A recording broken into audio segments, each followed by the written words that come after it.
नाच नाच नाच नाच मेरी रानी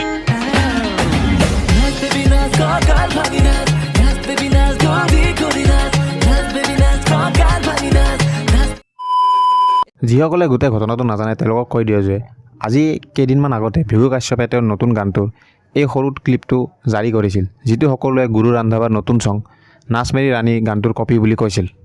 আৰু লগতে অসমৰ দুনিয়াৰ মিম পেজ আৰু ফেচবুক পেজবোৰত তেখেতক বহুত বেয়াকৈ ট্ৰল কৰা হৈছিল, যাৰ ৰিয়েকশ্যনটো তেওঁ ইতিমধ্যে কিছুমান ইণ্টাৰভিউত আৰু নিজৰ ফেচবুক পষ্টতো প্ৰকাশ কৰে।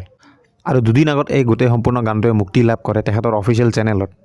আৰু গোটেই গানটো শুনাৰ পিছত পাৰ্চনেলি মই এইটো ক'ম যে হয়তো গোটেই গানটো আপোনাৰ কপি নাছিল, বাট হয় কিছু সুৰ নাচ মেৰি ৰাণী গানটোৰ পৰা নিশ্চয় অনা হৈছে আৰু তাক আমি ইনস্পায়াৰ্ড বুলিও ক'ব পাৰোঁ।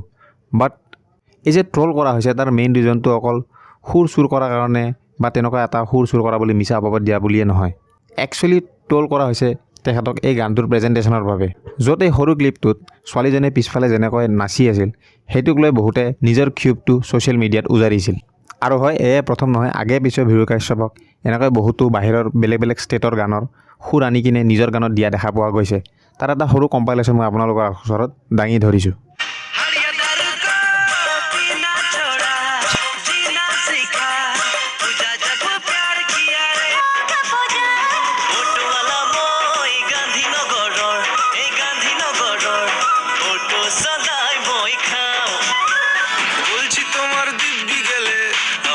শান্ত ছেলে দেখছি তোমায় সুযোগ পেলে শুনে বুঝি বিষম খেলে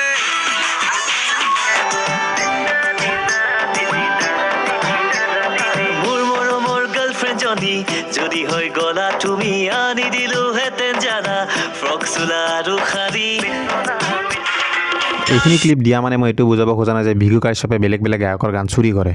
হয় এটা দুটা বিট লৈ তেওঁ কেতিয়াবা ইনস্পায়াৰ্ড হৈ কিনে হয়তো তাৰ পৰা আনি কিনে নিজৰ গানত ঢালি দিব পাৰে, কিন্তু ভাই মানুহজনৰ পপুলাৰিটিটো একবাৰ চাওক, তেখেতৰ ইউটিউব চেনেলত তেখেতৰ গানবোৰৰ ভিউজ চাওক, তেখেতৰ গানৰ বাজেট চাওক।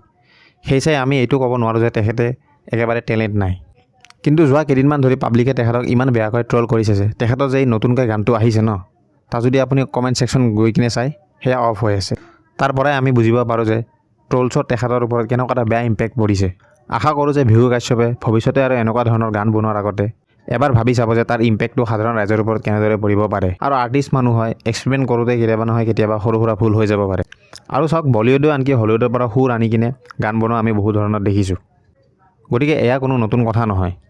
বাকী এই গোটেইখিনি টপিকটোৰ ওপৰত আপোনালোকৰ মতামতবোৰ আপোনালোকে কমেণ্ট কৰি কিনে জনাব পাৰে।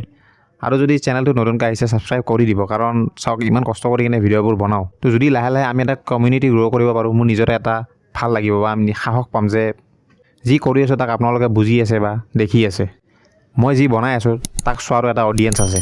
চ' ছাবস্ক্ৰাইব বাটনটো টিপি দিব। আজিলৈকে ইমানে, আকৌ লগ পাম নেক্সট ভিডিঅ'ত, তেতিয়ালৈকে টাটা বাই বাই।